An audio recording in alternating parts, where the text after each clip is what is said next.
Bam. We're live. Good morning. Good morning. Matt. Good morning, brother. Good morning. Good to see you. Eden Beaver. Good morning. Matt, congrats on all the success too, buddy.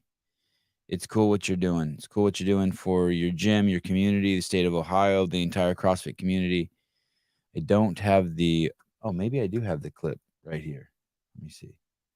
Matt's running this. If you haven't seen the couple podcasts I've done with Matt Schindeldecker, you got to check him out. He is running a very successful program helping youth who are in the court system. I'll pull it up in the next few days. Running a program that kind of grabs youth as they come out of the court system and are headed to juvenile hall, and instead they have the option to do CrossFit for several months. And they can. And he set up the program so gyms all over the state of Ohio and all over the country can sign up and try to get programs like this in their area, so that the kids don't go to juvenile hall, don't become part of the revolving door, and instead get put into a CrossFit class that they do regularly.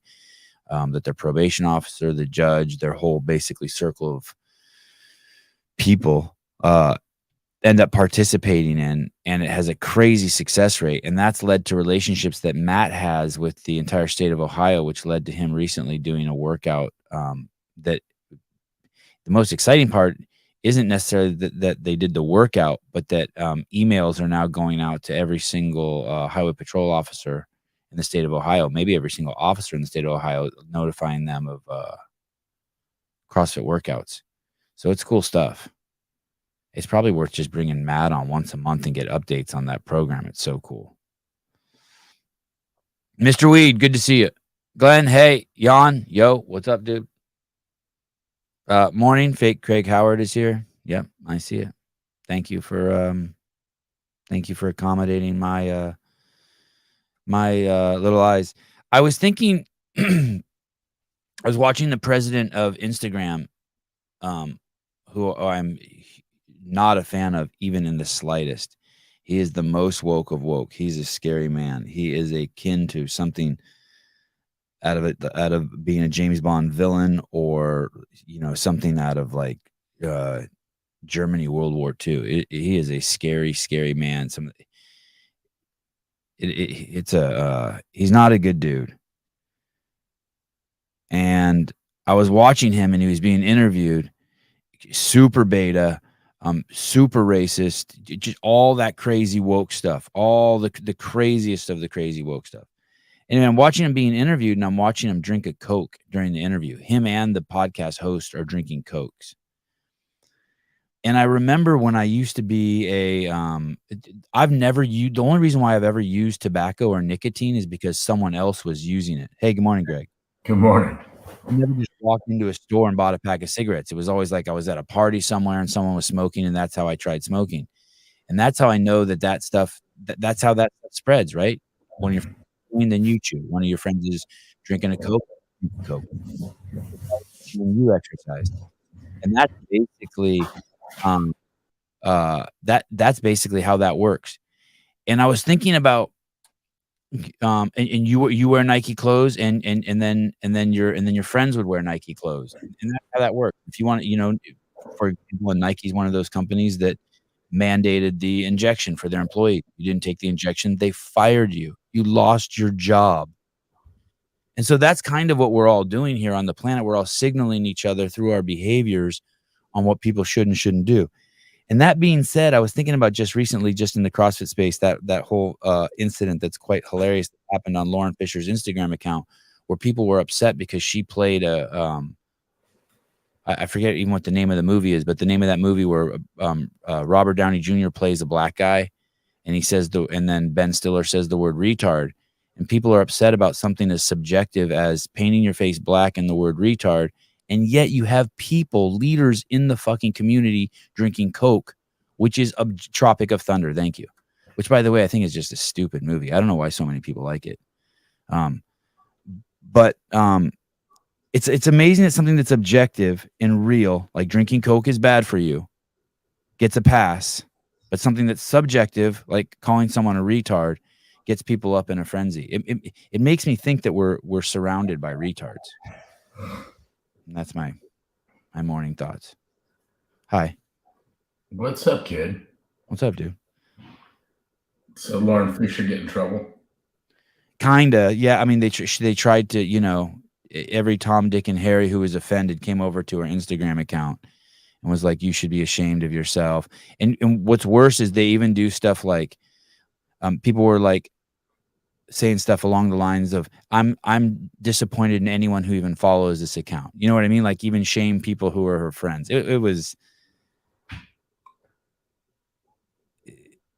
It's nuts.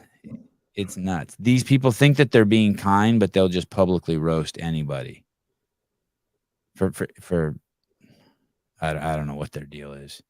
Well, I do know what their deal is. What's the Lauren Fisher web property look like? What's her Instagram account look like? Yeah. I'll show you. She's she is someone, 10 years ago, she was big in the scene. She put on a shitload of followers. I mean, she has a massive account, bigger than most of the superstars in the sport even.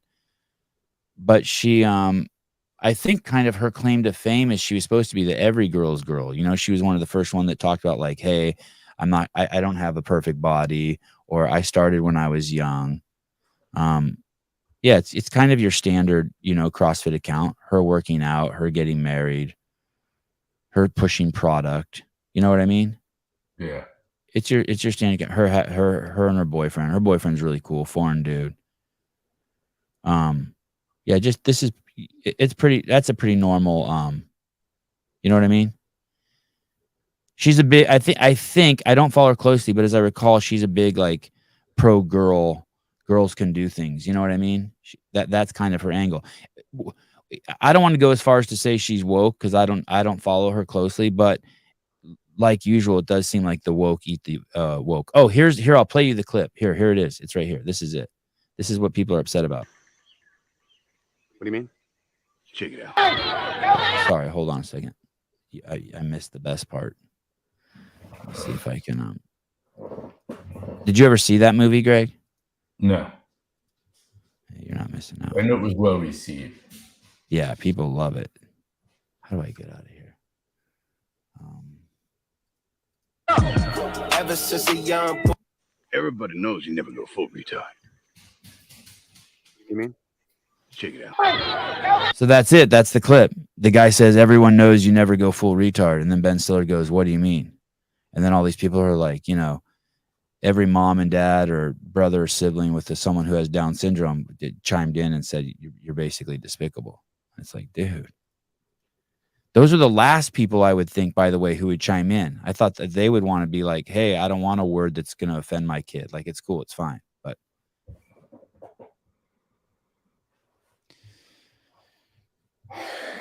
anyway, that's that. I would have figured that a Lauren Fisher website would have no words on it. Nothing spoken. Just all pictures. Yeah, and then she included a little soundtrack with some words and it fucked her up. She had to stay away from words. She doesn't need them. They don't help her. Just go with the pictures. Yeah, stick to pictures. Hey, I mean, why risk it with a fucking words? Meaning most of the people who follow her probably are picture book kind of people. It's a visual thing. She's a visual thing. Yeah. Okay. I fair. They got some words. Talk about memorable Lauren Fisher quotes. That's what you're saying is highly offensive, Greg. No, I mean it's like she's a visual property. I agree. Well, and in her mind too, also, and probably in a lot of people's minds around her too, she's a also like. It's like you won't believe what the House Pet of the Month said. It's unbelievable. Look what she's done to her career. And someone said, well, who let her talk? Why did she have to say anything? Well, she's also a woman power persona. You know what I mean? Hey, look what women can do. Pardon me? That she does that with pictures, not thoughts. Right. Good point. Hey, did you see there's a good chunk of the community they're celebrated for their physical appearances and capabilities, and that's what they're about. And it's unfair to expect them to use words or use them intelligently, thoughtfully, or meaningfully. Or in this circumstance, like, would you be a parent? Would you buy a parent and be pissed off because you couldn't do your fucking taxes? Or no, that's your problem. But Greg, in this instance, it's her audience that's also not prepared. Her audience is also not prepared to handle words. They're not word people. That's why you're a Lord Fisher fan, because you don't like words. Right.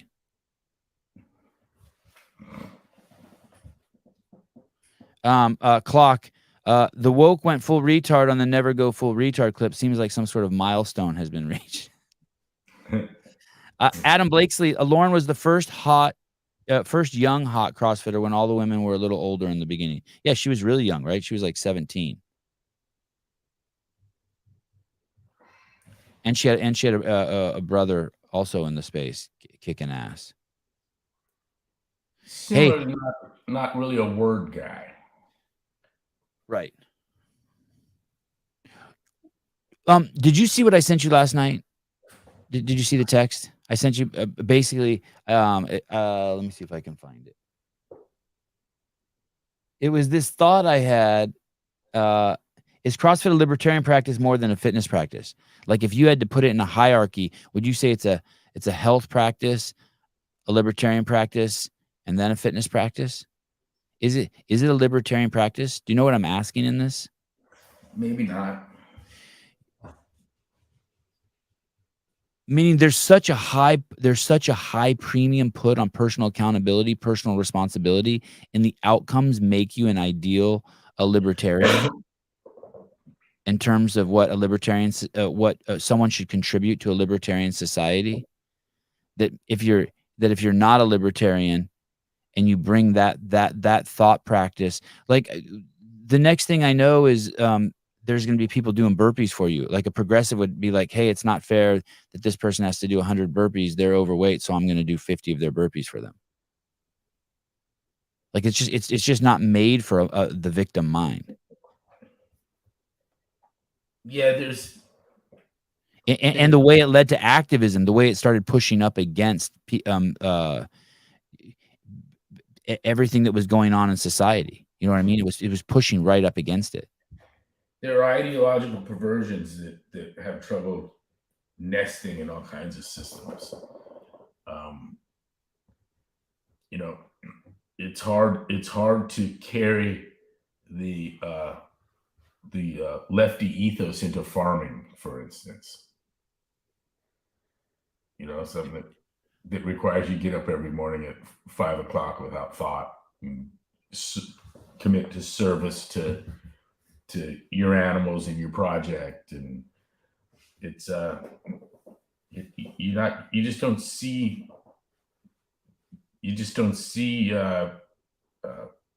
liberal farmers for the most part. They're an anomaly. Is that really true?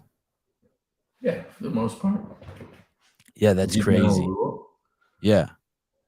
If you got two people, one's in a Prius and the other's an F-150. Let's take a wild guess at who the Trump supporter is and who the Biden supporter would be.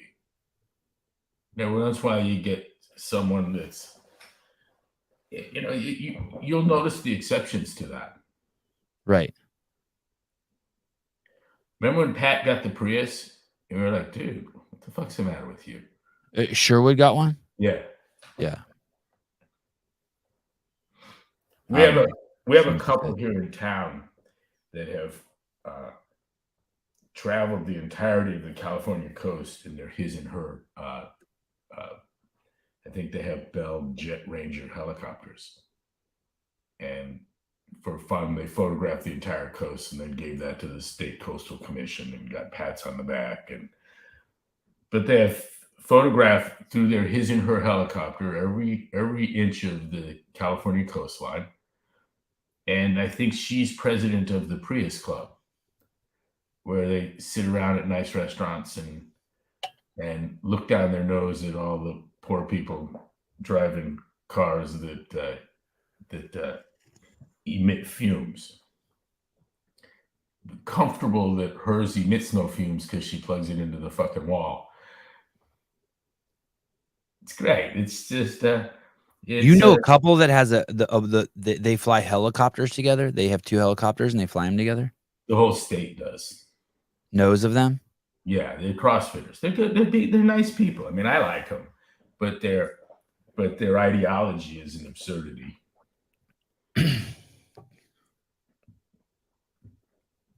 Dan Guerrero, Sevan, you clearly don't regularly go to affiliates, Sevan. Dan, I'm willing to bet that I've been to more affiliates in the last month than you have. Maybe you've been to your affiliate more than I've been to affiliates, but I bet you I've been to more affiliates than you have in the last month, or the last 2 months, or the last 3 months, or the last 4 months. How's that? Yeah, I don't know what regularly go would mean, but Dan, I think you missed that one.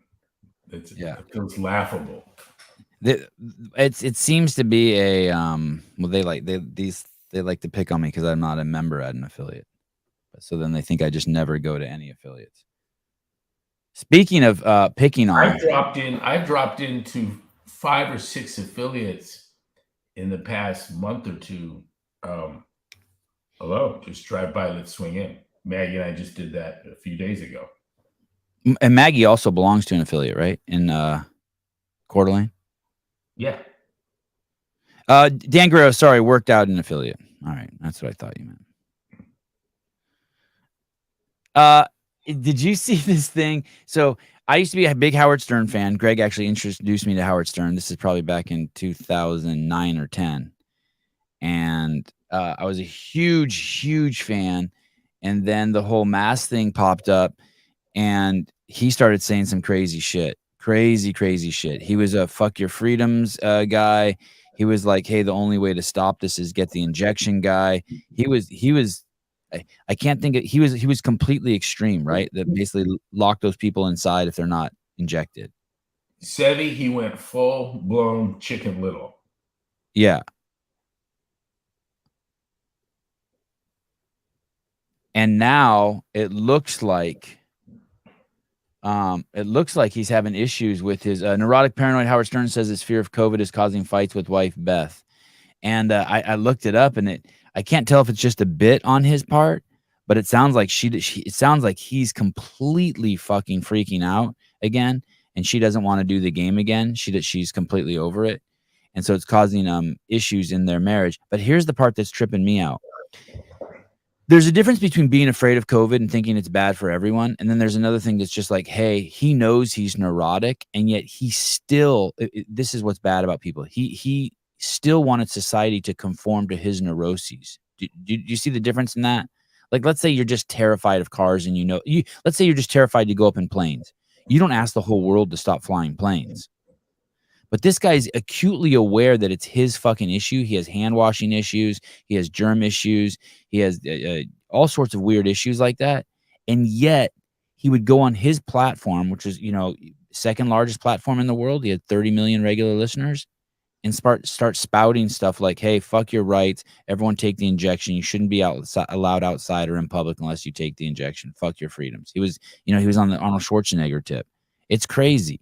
It's gross. It makes him completely unlikable to me.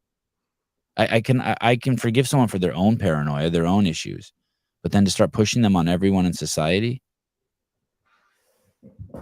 he knows better. He became less interesting through COVID. Do you know the last time you listened to him? No, it's been years. Yeah, but we used to listen to him all the time. Remember? Yeah. Stern has been irrelevant for a while. Did he? I wonder what the numbers are on his show. Yeah, I was wondering that too. I would think they'd have to be diminished. Mooney, Howard has a COVID derangement syndrome. Bloss, he's a victim of brainwashing machine. He's acting dumb, but he really is a victim. He's just not ready to deal with it. I don't know. Not my favorite word, victim, but at some point you have to, when you're influencing more people than people are influencing you, I can't even give you an out with the word victim. I don't like the word anyway, but. Sebi, is he like McDonald's? Has he lost listeners? I mean, I would think we're unusual. I think there's just a generation that isn't interested in him. Yeah. I'll type in. I mean, we've got a generation that doesn't go to McDonald's. Their numbers are waning too. That thing. Oh yeah. Howard Stern.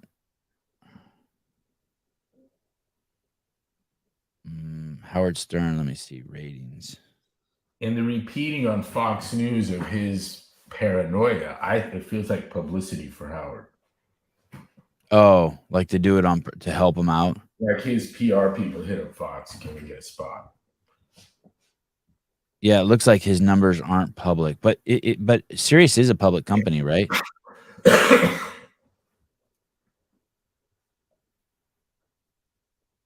I can't find anything just with a quick search. According to Washington Post, he averaged 12 million listeners per day. Almost anyone could have access to Howard in their car radio. I think when we were listening, they were claiming 30 million a day. Yeah, I remember 20 for quite a while. Okay.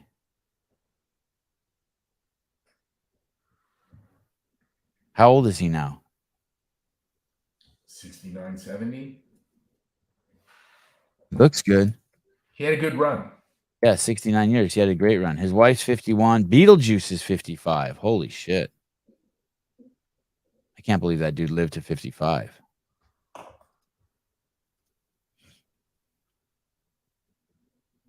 Did you see do you know who Novak Djokovic is? Yeah. Did you see he won the US Open? I figured he might, but there was a guy that got beat that wasn't supposed to too, right? Oh, it wasn't. I didn't follow it quite. I didn't follow like a sports aficionado. I followed it more like because Moderna was the sponsor of the US Open this year, and they had like the Moderna shot of the day and all that stuff. And basically 2 years ago, they wouldn't let this guy come to the United States and play. This year he comes and fucking wins it. What a cool dude. How proud would you be if that was your son? Stood up against the machine, right? Or just your friend, right? Stood up against the machine, didn't get the shot. You know, he still flew to Australia when they told him he couldn't come. I mean, they sent him home. I don't think he played. They sent him home. They even, I think, threatened to jail him. Didn't take the shot and then comes and wins the Moderna US Open. It's good. And you know, they have the shot of the day and it's kind of the joke. And yeah, I get it. It's him. Was someone says the best thing was watching Bill Gates' face watching Djokovic win. Was Bill Gates in the audience?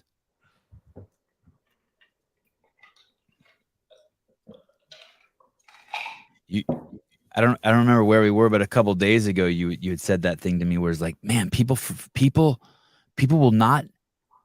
will avoid genetically modified food, but they'll wait in line to get the injection.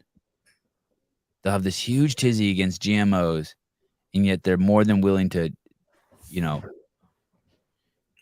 Yeah, I got friends sorting through their cornflakes looking for the GMO flake. Uh-huh. They will stand in line for hours to get themselves genetically modified. And their kids. Yeah. So my wife's sorting through people to see if they're genetically modified or not. Like cornflakes. Dildo, Greg is a hand cougher. You got to be kidding me. What's the other option? What's the other option? I don't want to spray shit on my screen, and I'm here by myself. And I got this from everyone in the house who's had it for longer than I have. So that's what happens when you just had 9 kids there. Yeah. And now you got 4. With elbow coffee. There's always someone sick, about to get sick, or was sick. Elbow coughing. What year are you? We're born pre-1980. No one born pre-1980 coughs into their elbow. I do sneeze into my shirt.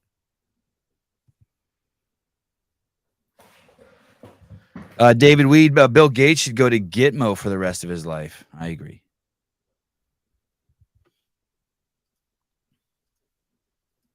I got this I don't know who this lady is. Oh, Christy Knapp. I got a little. I enjoyed this.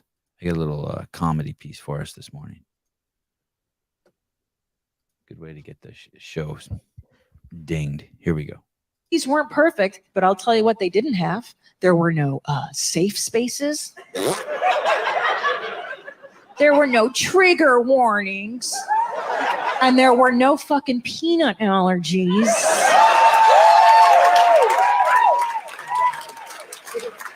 Well, why? Because for thousands of years, the only people who could have children were ones who could hunt for food, build shelter, and fight saber-toothed tigers.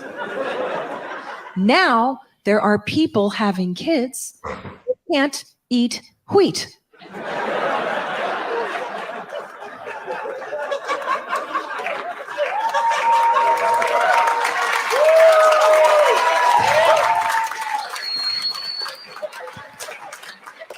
Oh, but Christina, it's an allergy. You don't know.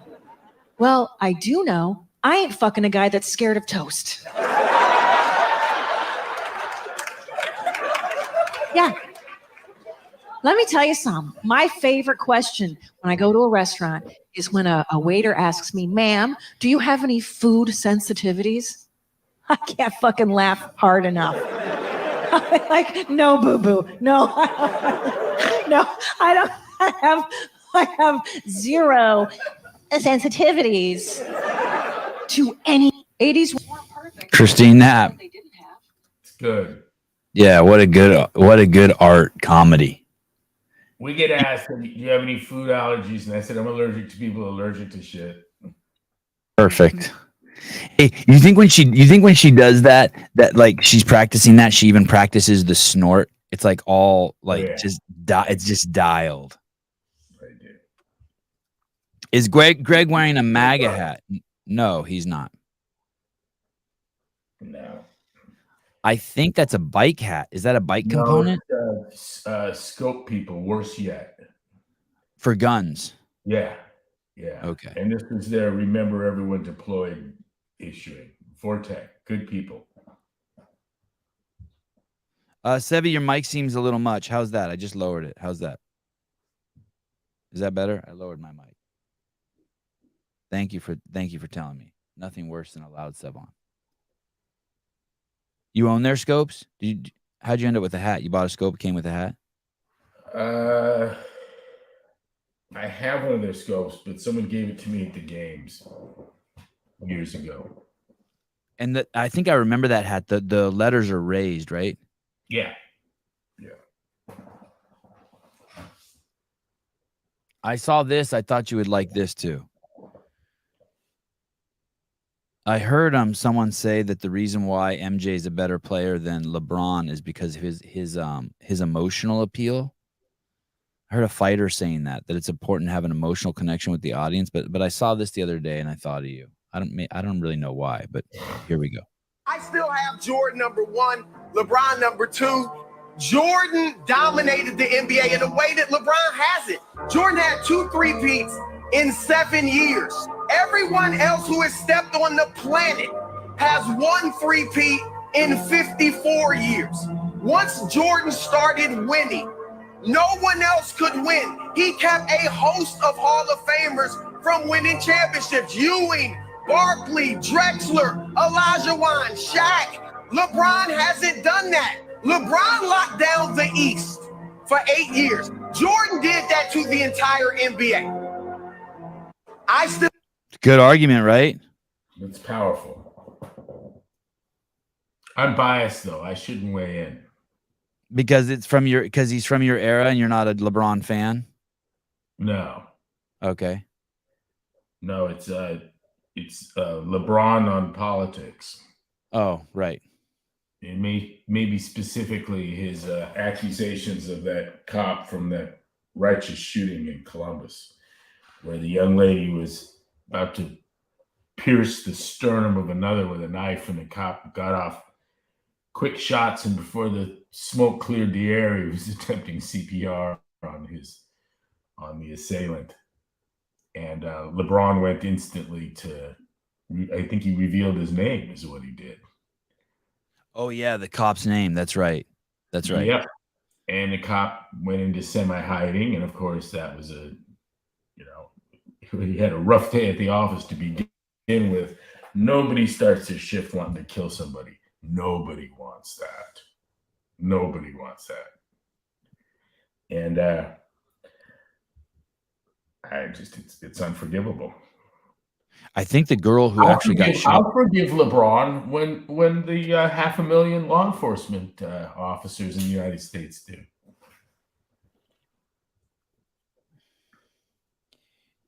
I think the girl who actually called the cops was the one who ended up getting shot too, right? Like she called the cops and then she pulled a knife. She was indeed. That knife was on its downward plunge to someone splayed backwards over a car. Yeah. Had he not shot her, she likely would have not survived it. The victim. Not the assailant who met an unfortunate fatal demise. Lucky for the victim. What did someone wrote something good here. Augustus, LeBron made his kid get the injection. Can't be the greatest of all time and do that. I don't want to conflate stats, but man, that's definitely a ding on your record. Yeah, look, we can hope that sports authorities, sports figures, comport themselves with enough decorum and pride and heroism that their life has purpose. And outside of that, it doesn't mean a fucking thing to be able to throw a ball in a hole. It really doesn't. Their lives are fundamentally pointless until they can provide purpose to that by being an inspiration, and to whom? To youth. And expecting a guy to be up to date on politics or environmental issues or scientific, it's expecting too much.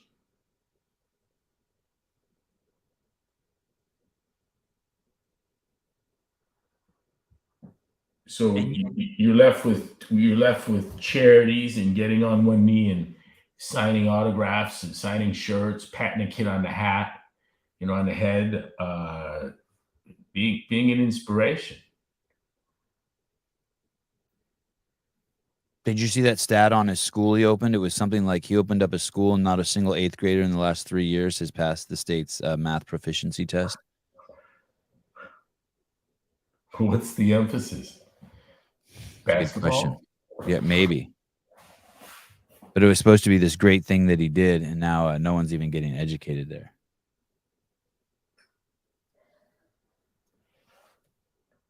You sent me this. God, this is crazy. This is good. This is so good that you sent me this. This is one of those things I probably watched like 5 times. This is the David Grohl thing and the drumming. Yeah. Did you know this before you saw this? Caught me by surprise, but David Grohl always catches me surprised. I'm a fan of the man and his music. Okay, here we go. This is nuts. Listen up, everyone. I'm a good drummer because I'm the most basic fucking drummer. If you listen to Nevermind, the Nirvana record, I pulled so much stuff from the Gap Band and Cameo and Tony Thompson on every one of those songs. All that. That's old disco. That's all it is. Can I not hear that? Nobody makes the connection. That's straight up Gap Band. I told Tony Thompson that came to my house for a barbecue with somebody, and I was like, man, I just want to thank you because, I owe so much. I've been ripping you off my whole life. He goes, I know. Whoa. That big disco flam. Like, it works every time. Saying that I'm a good. Hey, I want to ask you a question right here. He's going to make a statement here, David Grohl, like, hey, the reason why I'm such a good drummer is because I steal, and then Pharrell makes this face. Is Pharrell like, hey, is that the face of like, hey, quit being humble?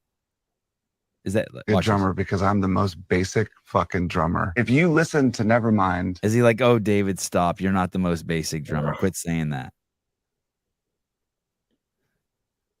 God, it's so good. Uh-oh. Tank Reeves. Grohl is a Vax pusher. But he sold.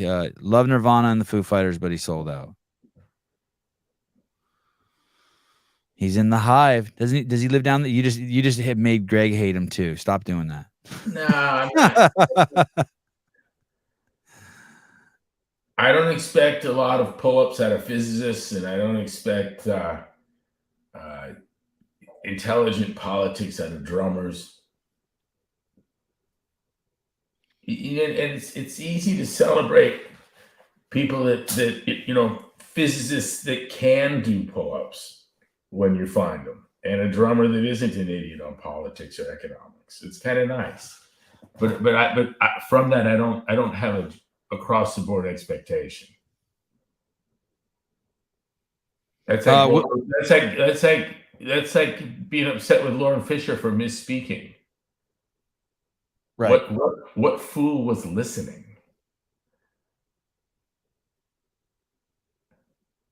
William Fingerdew, I'm pretty sure you couldn't go to his concert if you didn't take the jab. Trevor Ottman, going back to the allergies, I know, and it pisses me off because people try to downplay my son's allergies as just sensitivity issues. Real allergies get shit because Becky with the flat butt gets the shits when she eats bread. Trevor, the thing is this.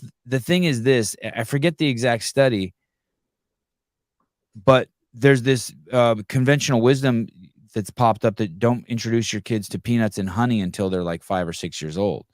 And then once they do the study, they realize actually that doesn't protect your kid from food allergies. That enhances them and causes them. And it's by massive, massive amounts. It's like it really ends up being the cause. And so I think that's also where it's at. And I'm curious, did you do that? Did you try to protect your kid from allergies?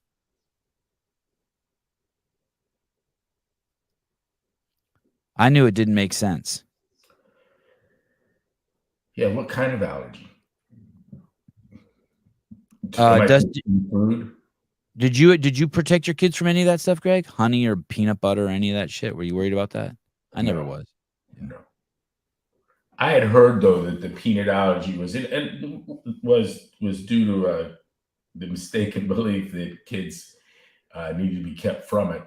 But that idea was first floated to me at an MDL1 we did with Brazilian physicians. And I had a group of Brazilian docs surround me and ask me what I thought was up with peanut allergies because no one knew a doctor that had ever seen one in Brazil.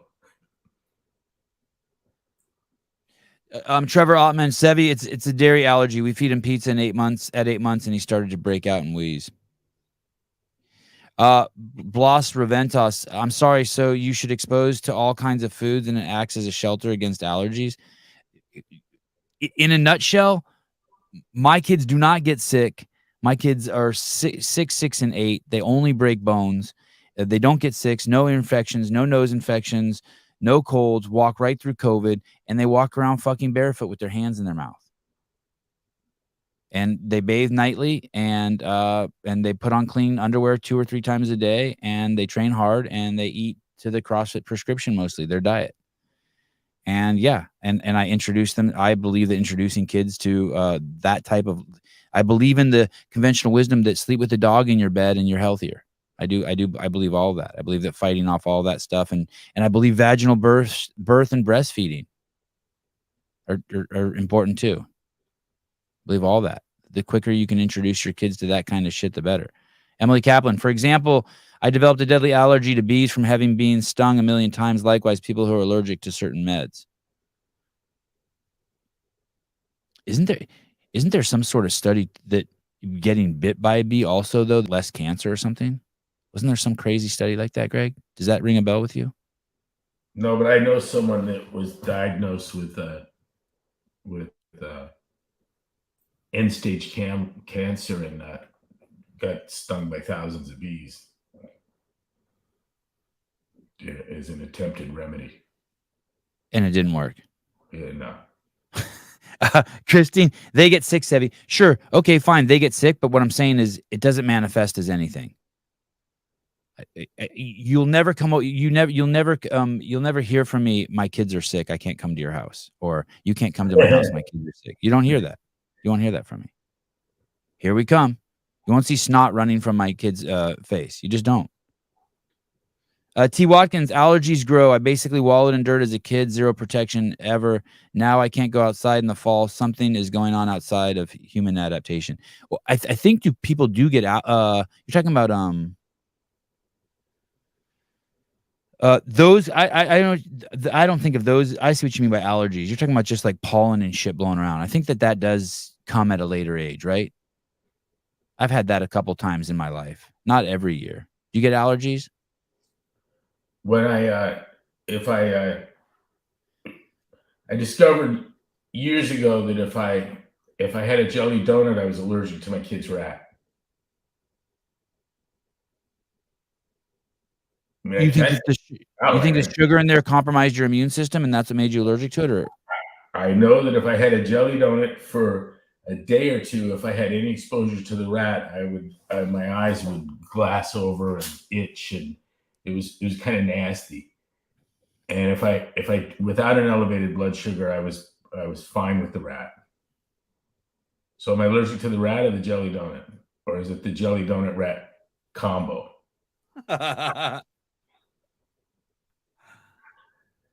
I think you can eat in a manner that'll make you allergic to everything, including yourself. That's what I believe. I believe that sugar is a well-established path to autoimmune disorder and obesity and cancer and polycystic ovarian disease and endometriosis and chronic obstructive pulmonary disease. I mean, we've long floated a list of, 45, 50 horrific maladies that have all been associated with hyperglycemia.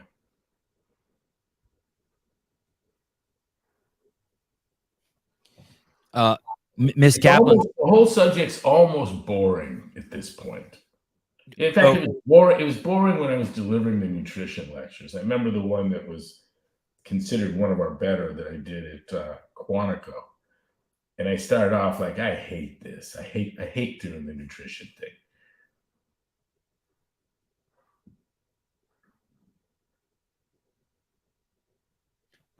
But it's vital. It's the base of the pyramid, right? It's vital. I mean, you said yourself many a times, hey, I'm the fitness guy.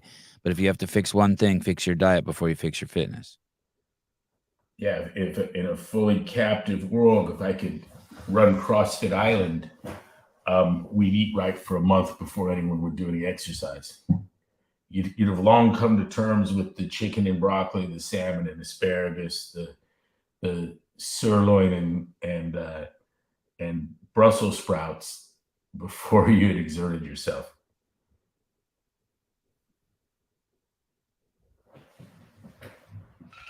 Hard to run a gym that way. But why would it bore you? It's got a Groundhog Day quality to it. We keep coming back to the same fucking issues.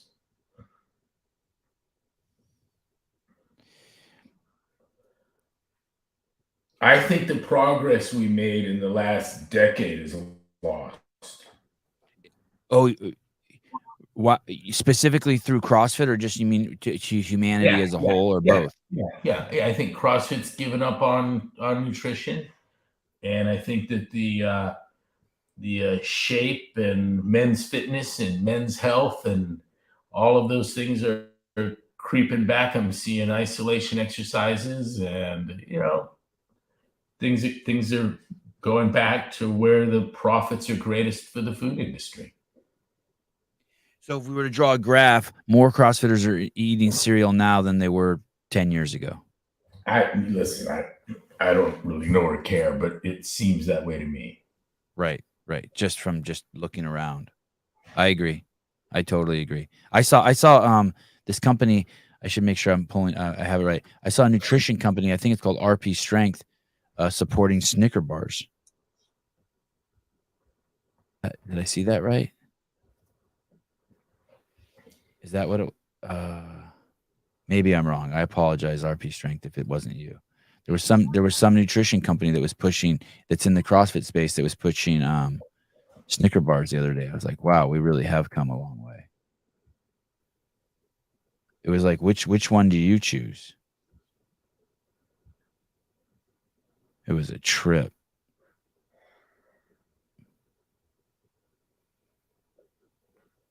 Hey, do you have any thoughts on that? Like, there's this whole thing about people being authentic, and you know who they are. There's people in the CrossFit space. They'll eat a cake or a cookie and they'll post it on their Instagram. And my thing is like, hey, and they think that they're doing it to show like, hey, I'm just human and I'm just showing you what I'm doing and that it's okay to not be perfect. And my feeling is fuck you. Keep that shit to yourself. Why are you posting a picture of a piece of cake so that someone else sees it and wants it? It reminds me of that show Mad Men I used to watch. The guy's always smoking cigarettes and taking shots of whiskey. And it made me want to smoke cigarettes and take shots of whiskey. It's like you're not being inauthentic by not showing every Tom, Dick, and Harry all your shitty habits. Do your best. Don't lie, and do your best to share things with people that lead them in the right direction. They don't need to know you're fucking chugging 5 Cokes a day. You have any thoughts on that? Not really. Oh. Hey, Sevan. Hi. Hey, nice to talk to you. I wanted to ask Greg a question, if I could. Well, hold on. Let me check with him. Greg, can this guy ask you a question? You can certainly start one. Yeah, you can start one. Thanks. Hey, Greg, do you believe that your typical affiliate going CrossFitter, maybe competitive to an extent, but definitely not an elite sense, would you say that person should be in ketosis?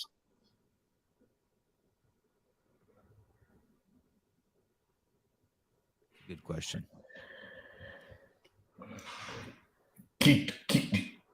Is there a look in ketosis? Are we referring to expressing a certain amount of ketones, whether through urine or breath, or are we talking about the process, the natural process by which the long fatty acid chains are cleaved into their constituent components that are ketones? I was on a phone conversation once where Mauro Di Pasquale and Barry Sears were arguing or discussing this point, and Mauro said to Barry, if you know of a process by which a fat molecule is burned other than ketosis, why don't you explain that right now? And it was silence. And I was like, wow, I just learned something. I do believe in burning fat rather than storing it. That process is ketosis. Whether you're expressing a whole lot of ketones or not, I don't care so much. But what I would like to do is I would like to see triglycerides too low to register. So a non-meaningful result, something under 75, where we know you've broken the system for detection. I'd like to see a A1C 5-ish, and I'd like to see a ratio of EPA to arachidonic acid less than 1. And I don't really care which of those you do. I don't think you can do one without the other two. And the strategies by which you can accomplish that would look like: don't eat white foods, eat from the good side of the food list, the South Beach diet, intermittent fasting, the zone, the paleo. I don't care how you reduce your blood sugar, but do it. And I someone said to me the other day, did you know that CrossFit is no longer officially doing the zone? I go, listen, I promoted the zone because at least for a while, it seemed like most everyone could do arithmetic. And if you could do arithmetic, you could kind of put yourself in the sweet spot. We're in an era now where people can't do arithmetic, and so it doesn't work so well. But I have been fairly agnostic as to approach. while being consistent as to the results. And again, I'll give you 3 markers: a suppressed A1C in the space of 5, triglycerides below meaningful results, and an EPA to arachidonic acid level less than 1 or lower. And if you accomplish that, I think that the amount of energy you spend beyond that thinking about nutrition, you're into some other space, some kind of meditative horse shit that's a waste of your time, really.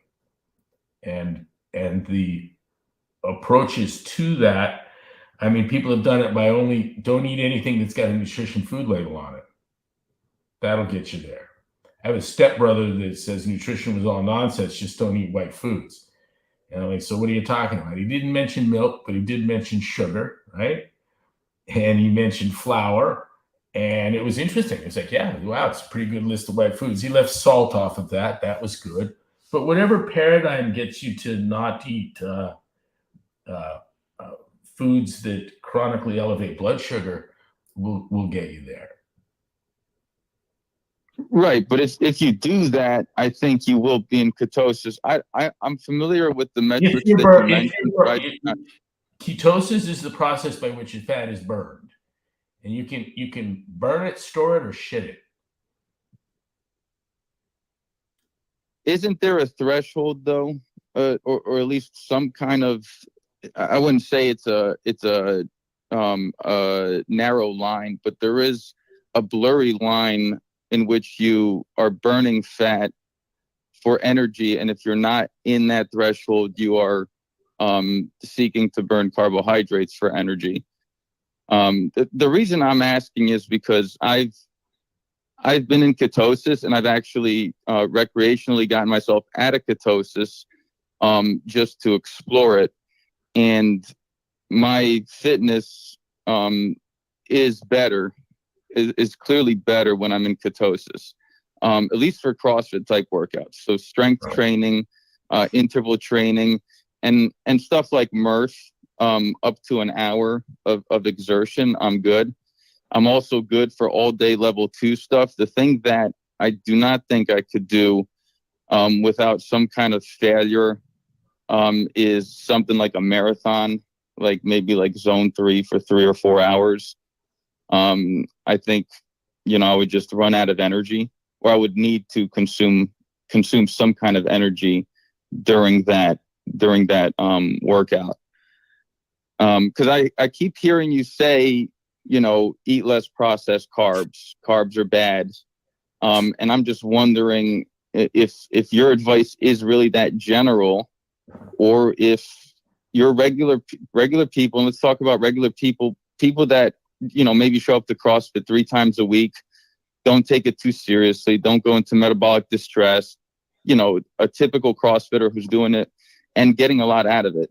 Following good nutrition protocol and working out 3 times a day or 3 times a week, all the way to your, more competitive guy that goes to the gym every day, competes with fellow athletes, competes in the open, maybe does some small competitions in town.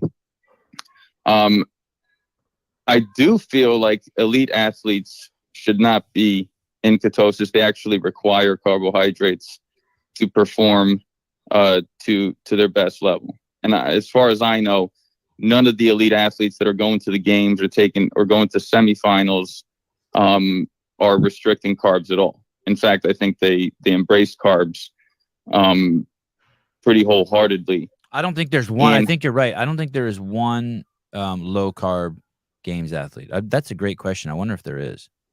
I don't think there is. I really doubt it. I don't think that you could perform to that level. You would there might be one of them, but they're not making it to semifinals, right? Right. Yeah, it's interesting. I don't know. You're basically, Greg, the thing you're talking about also is the mitochondria, right? There's 2 mitochondria can burn sugar or ketones, right? That means at the end of the day, that's what you're referencing. And you're wondering is like, hey, is it good to stay in a state where your mitochondria is just constantly burning ketones and doesn't use carbs, right? Yeah. I don't know about the mitochondria. I don't know the level to that chemistry, but burning fat directly, as opposed to burning carbohydrates. I thought there was a threshold, and that's what gets you into ketosis, decides whether you're in ketosis or not. I know there's a little bit of blurry line somewhere in there, but there is a threshold. And I've felt that several times. Because like I said, I've purposely gone back and forth. I have a very controlled diet. I consume all my own food, all raw ingredients. I really don't buy anything. The only thing I buy with a nutrition label is probably cheese. Everything else I make, I probably consume 10 to 15 ingredients a day. I encourage anyone who wants to continue this discussion, by the way, to bomb this guy. This is a Dr. Tom Siskron, friend of Greg's, and he's been in ketosis. He's a big dude. He's probably like 6'3", Greg. Yeah, but he's also what our caller would have described as kind of a moderate performer. Yeah, but he lives in ketosis, and he's also older. He's also an older fellow, right? Right. Yeah, probably 50, 45, 50. Yeah. Look, my games athletes, our games athletes, come to us and output at levels far beyond a healthy training stimulus. What they do for the games is non-sustainable, and most of them are wrecked and commit to a considerable period of recovery post games. Correct, Sevan? Yes. And so, and there's also possibly reason to believe that that they are in significant numbers engaged in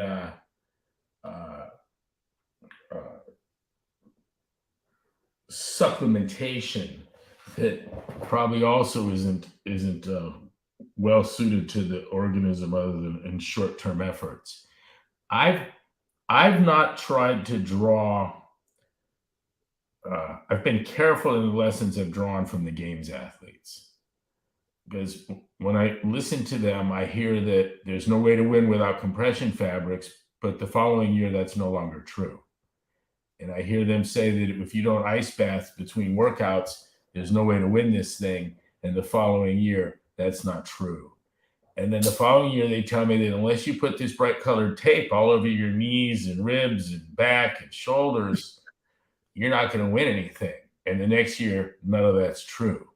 Was it true each of those years? Was it true that in that year, if without an ice bath, you had no chance? Was it true? I think the fuckers got lucky socks.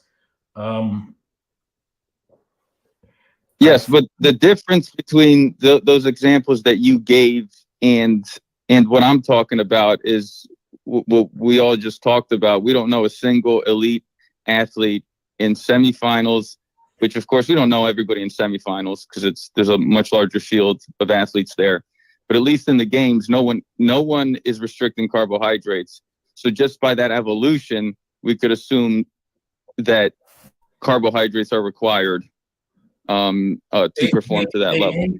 They may very well be. I don't know. But what I'm going to tell you is that an athlete's characterization of their eating means next to nothing to me. I can't tell you how many kids have told me that they eat a high carb diet because they got these giant salads they're eating full of meat and oils. And when you do the math on it, their high carb diet was actually restricted carbohydrate, low glycemic, moderate in protein, and high in fat. I don't, it's we do this at home all the time. I mean, it's so far to grandma's house. Well, it's 18 miles. We don't need to attach fuzzy language to it. It's 18 miles. And that's, if you're crawling, that's long. If we're driving, it's not far. I don't know. I don't have a sense of what the athletes eat. I feel confident that they're able to articulate it in a meaningful way. Have you ever sat at a table at games athletes? No, but if you watch a lot of their And you may be right. I'm willing to concede that you can't win the games without carbohydrate. That might be the case. I don't know. I think that there's almost this pride these days of like, hey, I eat 500 grams a day. Do you feel that, caller? Like that there's almost like they put it on their Instagram that there's a pride of how much carbs that they eat now. And that's what I'm saying. And what Greg is saying, we don't have to eat. I think we know from their Instagram profiles, it seems like they post everything.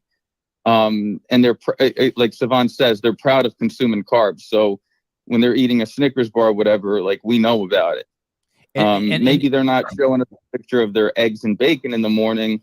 True that, but they're eating that Snickers bar. They're eating bread. They're proud of that, right? And I think that's kind of a good message too. That, you know, I wouldn't say it's a good message, but it's like, hey, I'm working so hard. I could eat this whole loaf of bread, and I still look the way I do. And Fraser did walk back that Snicker bar thing I'm pretty sure he did. I've heard him walk it back a few times. Like, hey guys, I told you I eat Snicker bars and drink a Coke. Like, listen, you are not fucking me. And I do not do that now that I'm not a games athlete. My shit is like back to meat and vegetables. Yeah. The problem in sugar is in part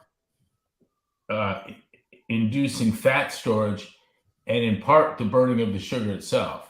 So if you're consuming 5,000 calories a day of fructose or sucrose and burning it all off, I would expect you to be headed rapidly towards metabolic derangement, cardiovascular disease, and other problems.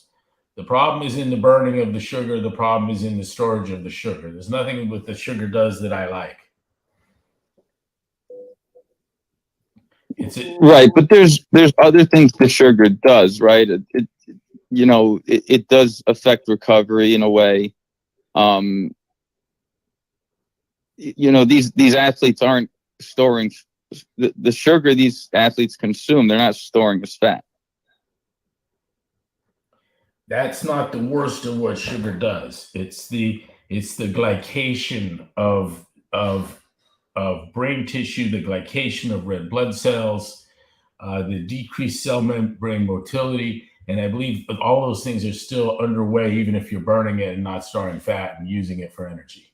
All fuels don't burn equally. Right. And consuming sugar is bad. And if you're an elite athlete, and we presume that you need carbohydrates to be an elite CrossFit level athlete, you are affecting your health negatively by just being along with steroid use, yes, performance enhancing or not. It gives me great concern. Listen, I've lived long enough to know elite athletes that drop dead from cardiovascular disease eating a diet where they were burning all the excess calories. The year that Sammy Inkinen won the professional division of the Ironman, he was diagnosed as a diabetic. And right up to the diagnosis, he could have said, I'm burning all the sugar. I'm burning it. Yes, you are. You're burning it. And you're also a diabetic. And you're going to be burning sugar with cancer, and you're going to be burning sugar with your heart disease. And you may get a pass on obesity. Probably not hypertension, though. So the caller was asking, should everyday CrossFitters be in ketosis? Should they? And your answer is hey, stay away from the refined carbohydrates? I would try to eat a diet that conceivably you could have harvested from your garden in the past couple of days.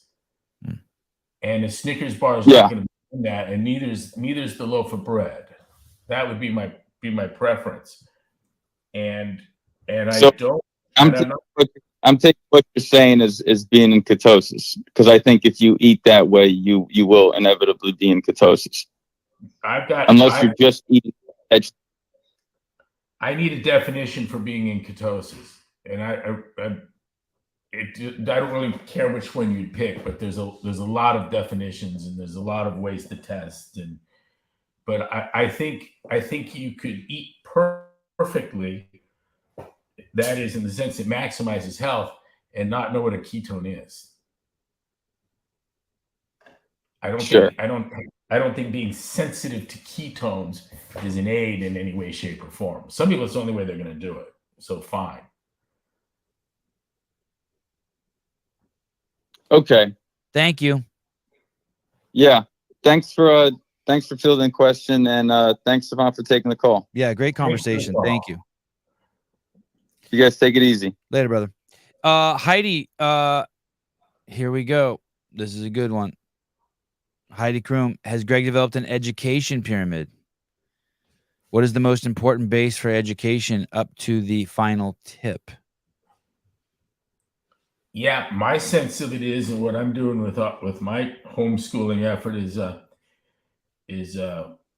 we're working cognitive skills, and it's kind of this qualitative and quantitative reasoning, and it boils down in application to reading, writing, and arithmetic. The 3 R's, very, very basic. And so we're, instead of learning the state capitals, I got little kids that can find the least common multiple of numbers, prime factorization, diagram sentences, that kind of thing. Kind of got my own take on it. Let me see the question again. Sure. Has Greg developed an education pyramid? What is the most important at the base for education up to the final tip? Yeah, I think that cognitive skills contextualize in a landscape of knowledge, useful knowledge. And so it's really fun to teach a skill and then find application and knowledge for it. It was a great moment for me the other day when I was driving with my 8-year-old, and he says, "So it's almost 1,000 miles to Santa Cruz." And I go, "Yeah." And he says, "Wait, Dad, is that over 5 million feet?" And I was like, "Oh man, that's good. Yeah, it's exactly what it is. It's 5,280,000 feet at 1,000 miles, Yeah. You tell Mom about that, and she's like, "How did he do that?" And I was like, He's good. He's just took a basic skill and gave it application to a particular instance. I don't want to teach my kids things that they can readily look up.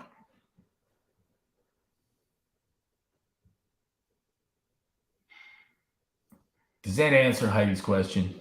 Yes. Well, it's a start. Is there going to be it? Let me ask you. Let me push further. Would you make a pyramid? Are you going to make a pyramid? Yeah, I've kind of got something brewing. Kind of doing it. My kids are going to be able to do calculus and diagram sentences, read anything, and write masterfully on it, forcefully, using good grammar and punctuation with proper usage, and maybe even some modicum of flourish in rhetorical skills and devices. I think that's easily expected of 17-year-olds. Zach Jones, fructose can only be processed by the liver. If you overdo that, you're working your liver too hard. That's part of why sugar is so bad.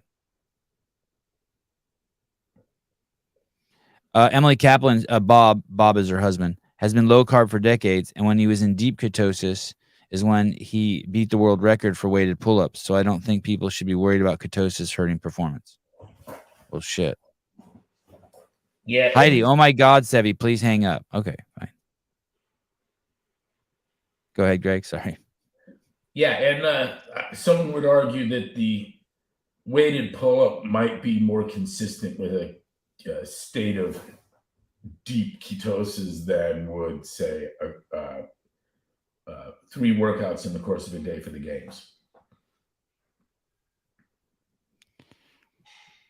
Physiotape, ice baths, compression socks, zone 2, glucose oversaturated. Pro athletes are subject to fads more so than ordinary people, always looking for edge over their competitors. Fair enough. Thank you, Clock. Hey, listen, in hanging out with baseball players, I got introduced to Lucky Socks, and a flight would delay over Lucky Socks. I mean, it could, it was crazy. The amount of superstition. The elite games athletes, they're really interesting characters. I shouldn't say much more than that, but it's an interesting group of people. Because it's not nice if you say more. It could hurt someone's feelings. They're fixated on themselves and their performance past the point of being able to engage in an interesting conversation. Okay, fair enough. Yep. That's what I've seen. You've seen me at the athlete's table, and then I'm going to move to the trainer's table. And if I can, I'd like to be eventually end up at Sevy's table, you know? Eaton Beaver, good morning, Coach, for all the knowledge being shared. Thank you.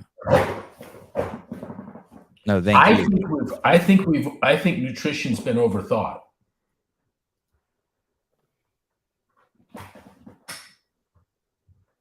And typically when we overthink it, we move away from the important part.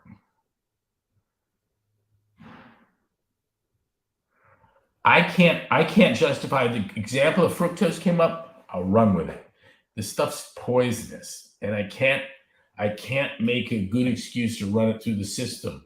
Not for storage, not for burning, not for mitochondrial derangement. I don't like it.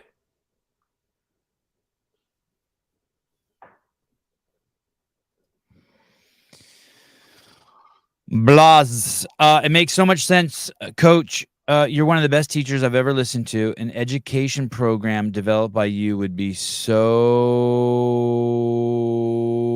cool. Dildo, does eating beaver put you in ketosis? Asking for a friend. Yes. Well, it's more of a fasting protocol.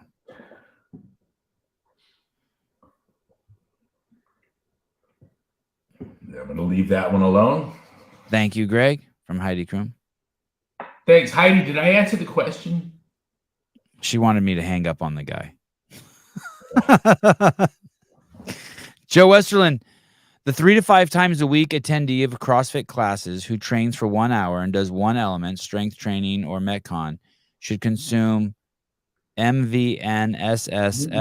Nuts and seeds, some fruit, little sugar, no starch.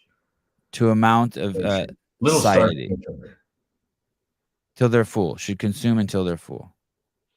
You know, when people would do Atkins, and on being introduced to it in the early 80s, late 70s, whatever it was, gave it a whirl. And I remember day one, I think I consumed 15,000 calories. I had a pound of bacon and a stick of butter and a chicken or whatever. Yeah. And day two, kind of tried it again, but with an extraordinary diminution in enthusiasm for the fare. Day three, the plan was, I don't want to eat shit today. And next thing you know, you're in ketosis and you're not eating shit, and you don't really want a pound of bacon, and you really don't want to eat a stick of butter. And then there were criticisms that, well, it just reduces your appetite. You eat less. So the very people that saying you need to eat fewer calories are saying that Atkins doesn't work because you lose interest in food and you eat less. And I'm laughing that the real takeaway that was missed is that all of our irrational food choices are around high glycemic fare. And what do we make? Irrational food choices. Let's start with the most obvious, and that's the gluttony of eating hand over fist, unable to stop yourself. And I think we've all had the experience of having an Oreo, then 2, then 4, then 8, then 16, and guess what? The bag's fucking gone. And if there's another bag, you might pop it open, or sitting there at the bar eating that fucking bar mix, hand over fist, and you're telling yourself, I don't even like this shit, but when he fills the bowl, I'm going to have some more of it, right? I maintain no one's ever done that with eggs. No one ever had an egg, then 2, then 4, finish the dozen, and they're going to get in a fucking car and go back and get another dozen eggs. You don't see it. And so one of the things that happens on Atkins is when I told you can't have your bananas and you can't have your candy bars, there's a calming that takes place. And you're all right, I'll have a little bit of chicken and maybe some broccoli here, and what appears on the plate starts to look normal, and the gluttony's gone. Look at what's in the fat girl's cart. Hey, do you think that anyone's supposed to be fat? No. But Greg, this is what my body wants. This is how I feel best. Yeah. I'm 5'8", 238 pounds. Think that's anyone's natural body weight? Like, if you really think that that's how you're meant to be, you probably are of such an ideological persuasion that you could find an easy out by just identifying yourself as skinny and hold it up to everyone else that doesn't see you that way as being some kind of evil person. Right. They're not playing along in your fantasy world. Like a guy with a dick that wants me to call him ma'am. Right. Or I have a problem. Right. See, once we're in the space of mommy has a dick and daddy's trying to get pregnant, anything's possible. Right. You do anything you want, it doesn't matter anymore. We're completely off of the intellectual range. We're in idiot space, and you can say any fucking thing you want. It doesn't matter anymore. The words don't matter. The facts don't matter. It's a willfully induced stupidity, and it's probably for many people the last decision they'll ever make. Why is that? What do you mean by that? They just get to be like all the idiots. Oh, right. Oh, you can't say blind. That's a bad word. Blind. No, people aren't blind anymore. They're sightless. What kind of fucking senseless piece of shit called someone blind? Right. What an asshole. I have a kid that's sightless. You know how bad he feels when you call him blind? And this just pops up overnight, and everyone that didn't get the message is no good. Absurd. It's absurd. I remember being a kid and learning about political correctness and how it was like that. We had an Oriental rug in my house, and overnight, one day, you just weren't allowed to say the word Oriental anymore. You couldn't call our rug an Oriental rug. But I didn't even question it. I was like, yes, of course. I would never do that. The old Right. Yeah. There's all sorts of things like that, right? You can't. You can say that black people or Chinese people like rice, but you can't say black people like chicken, right? It's like, but you can say Armenians like baklava. Well, if you say black people like chicken, that's okay. You say fried chicken, and you're a Klansman. Oh, right. Yeah. How it's cooked. Chris Beesterfield, your monthly subscription of $9.99. Hey, did you do that? I've seen you cook a lot of fucking things. I've never seen you do that, where you take a fryer. When I went and visited Rich Froney one time, one of his friends did that. It was the first time I'd ever been anywhere where I think maybe it was 35 years old was the first time I ever ate fried chicken. I don't think I was ever allowed to eat fried chicken as a kid. But they basically take this big pot and they put it out in the driveway. It's like a fire hazard cooking like this, I guess. And everyone gathers around. And I think maybe they set a turkey or a chicken in there and they fried it. I've never seen you do that. Do you own one of those? That seems like being that you're from, you got Alabama. Thanksgiving. I mean, a turkey one Thanksgiving. And you put it in the fryer like that? Yeah. Do you own one? Do you own one of those things that you take out to the driveway and fry? No, I wouldn't do it again. You know, it was good. It was cool. But it was a lot of work. And stressful, right? The whole thing was stressful as fuck. I remember everyone's out there giggling and laughing, and as long as we can talk food stuff, there's a process broasting, and it's a deep frying pressure cooking. And so you got a big pressure cooker, and you load it with peanut oil or whatever the hell you're using, and you can put a whole bird in it, and under pressure and deep frying, it'll cook within minutes. It's amazing, absolutely amazing. I would buy we used to go to a place, My Brother's Barbecue in the San Fernando Valley, that you'd order the fried chicken and it would come up 6 minutes later and be too hot to eat for 20 minutes. Seriously, it'd show up in 6 minutes and too hot to eat for 20. And 20 minutes later, you'd pop it open and get a blast of steam. But it comes out moist. It's amazing. Oh, that's a fucking serious machine. Yeah, there's the Taco Bell pressure cooker works perfect for it. And it's a simpler device than any of these. But roasting's cool.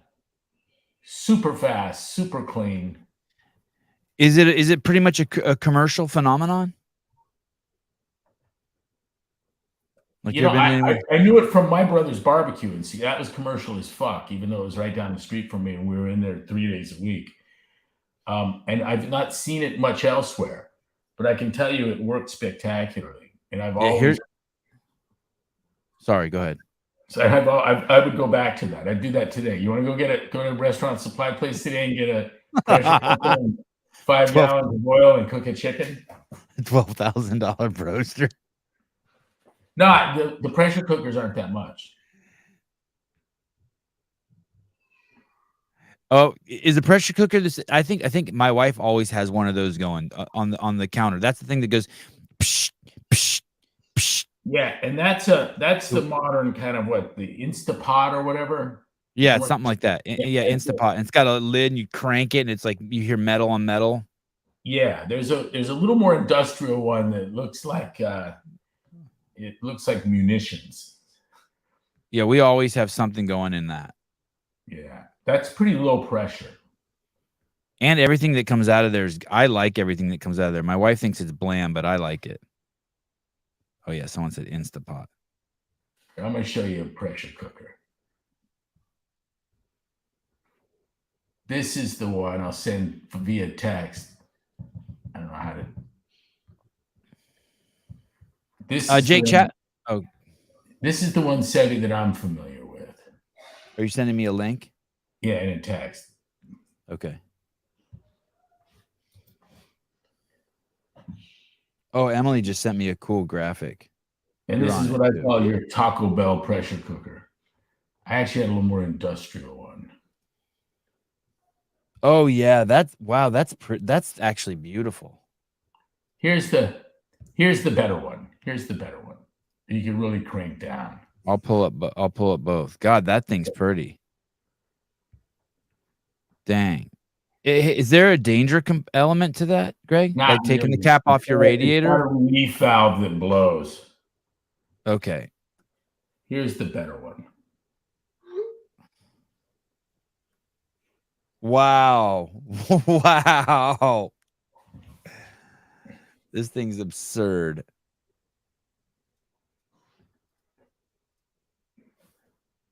God. Where do you put that?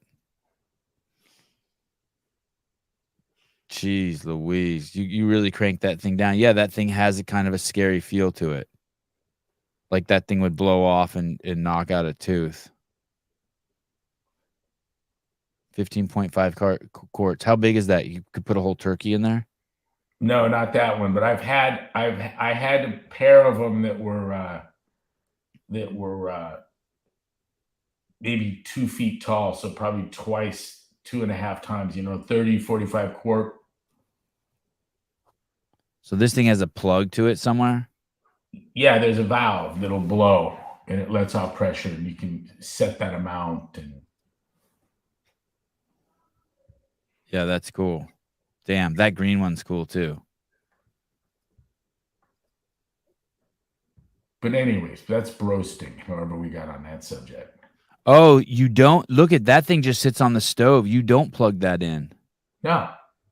Oh shit, I thought you plugged that in. That's just a pot. Put it on the stove, put the burner to it. Okay, see, look, they got a 41 quarter there on that the one with the clamp on. I had a pair of those. Damn. 17 minutes to depressurize. Did you see that? Yeah. You gotta let it cool down. Dang. Hey, and this is what everyone used for canning once upon a time. What it looked like that? Oh, that's what he's doing right there, right? Jarring, canning. Yeah, canning vegetables. What does that do what does that do? What's the phenomenon there? You put asparagus in a jar that'll last for years. But what is heating it up to fucking a gazillion degrees under pressure do to it? Well, you put the canning jar with the seal and the ring semi-tight, but not cinched down. And then once it cools and you open it, you cinch it down. And as it cools, it's under vacuum and the contents are sterilized. It's the same thing you're doing when you buy a can of tuna, except this is in a jar. It's been superheated in the container, then sealed from the outside world. And if it preserves the seal and it doesn't, if it goes bad inside, you get a poof to the lid. Oh, right. And you'll know it's no good. Miss Riddell, it seals it for years. Indeed. Fiona, heating up kills all the bacteria if any is in the food. That's it.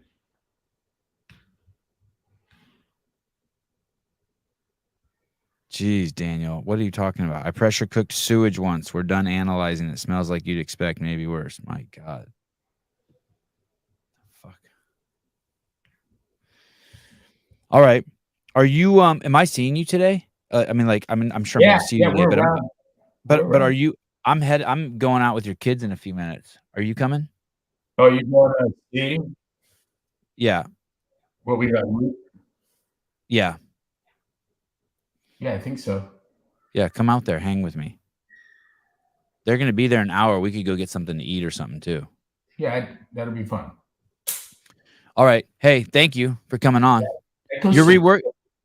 Yeah, and congratulations on the chalkboard. Looks good back there. Yeah, thanks. Yeah, I got the chalkboard and the glassboard now. Yeah, it's cool. What was on that wall? Nothing was on that wall where the chalkboard is. I don't remember anything. I had something hanging, some kind of, I don't remember what. That's the corner that I normally sit in. Are you going to put that chair back in there? I'm crowded in here we left Idaho, headed for Scottsdale, on my way to Europe, coming back, going to the Seychelles before going back to Scottsdale. And so this last move was the first leg of 5 different trips. And so I'm kind of sitting in a pile of my own shit here. But I'll get that squared away in the next few days. And when you're the next time we do a show, there's a good chance you'll be in Switzerland. Are you gonna have your computer with you, or you'll do it on your? Okay, because I think you could do it on your iPad. I'm not afraid. Okay.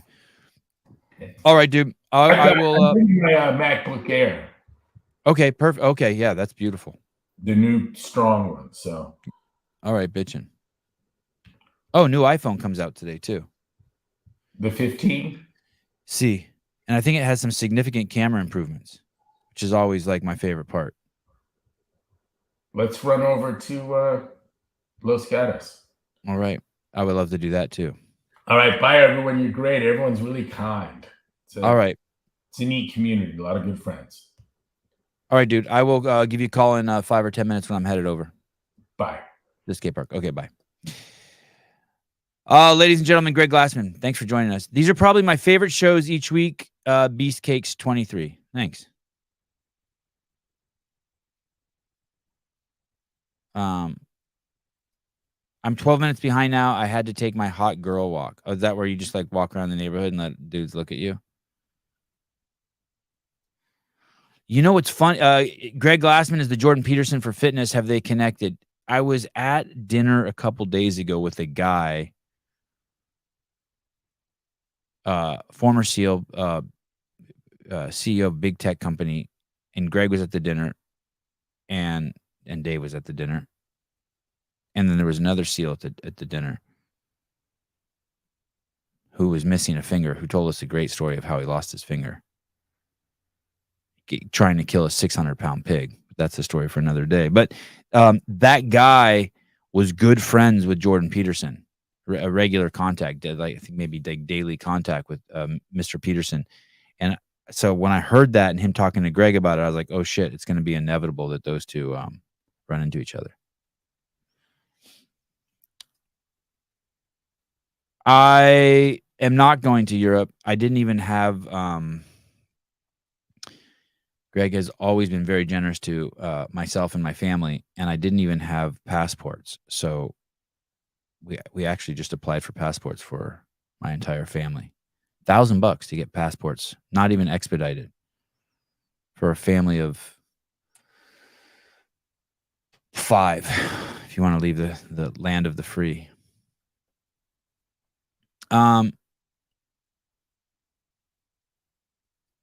Daniel Garrity, Sevi, do you know Matt Holdsworth? Yes, I know him very well. The former CFO. Yes, he still works for Greg. I just hung out with his brother-in-law and heard some great Greg stories. All right, guys, I'm off. Thank you. Tomorrow, we got Haley Adams coming on this week. I'm excited. Ask her what happened. Hey, what happened?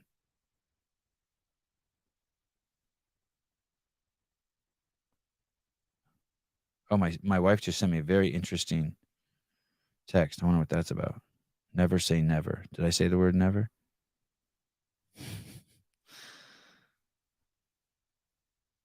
If every show I have Greg on, by the way, I hear him say stuff that I've never heard before. In this show, there were 2 things that I heard that I've never heard him say before that are really caught me off guard. I'm wondering if you guys heard them also. I'm not going to say what they are. I'm just curious if you guys heard them.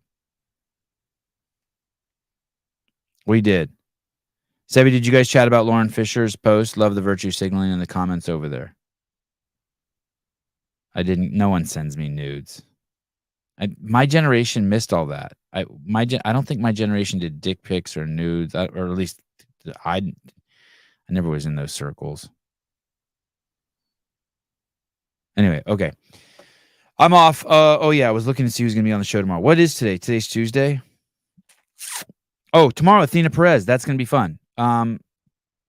Athena Perez was on the DEI Council at CrossFit Inc. I'll ask her about how that went and what's gone on since I haven't talked to her about that in a while.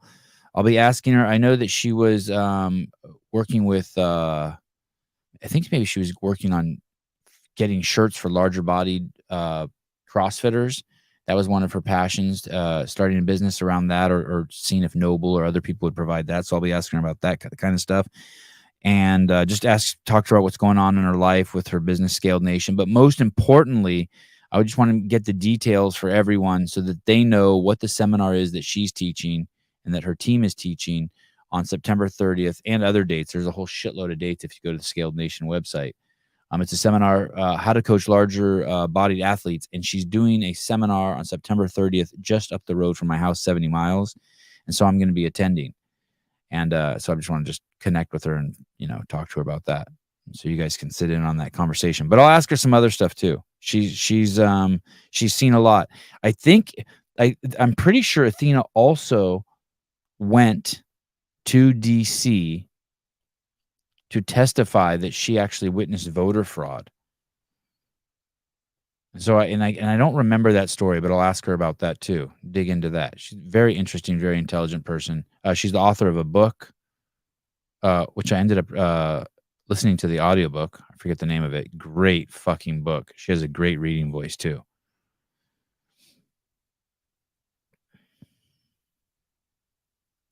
Joe Westerland, I sat 3 feet from JP and listened to 8 lectures.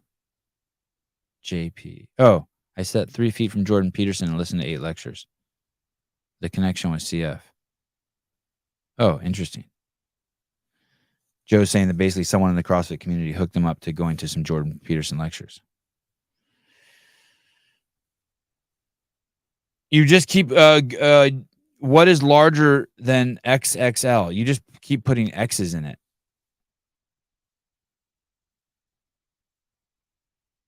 You just keep putting X's in it, I think. We can ask tomorrow.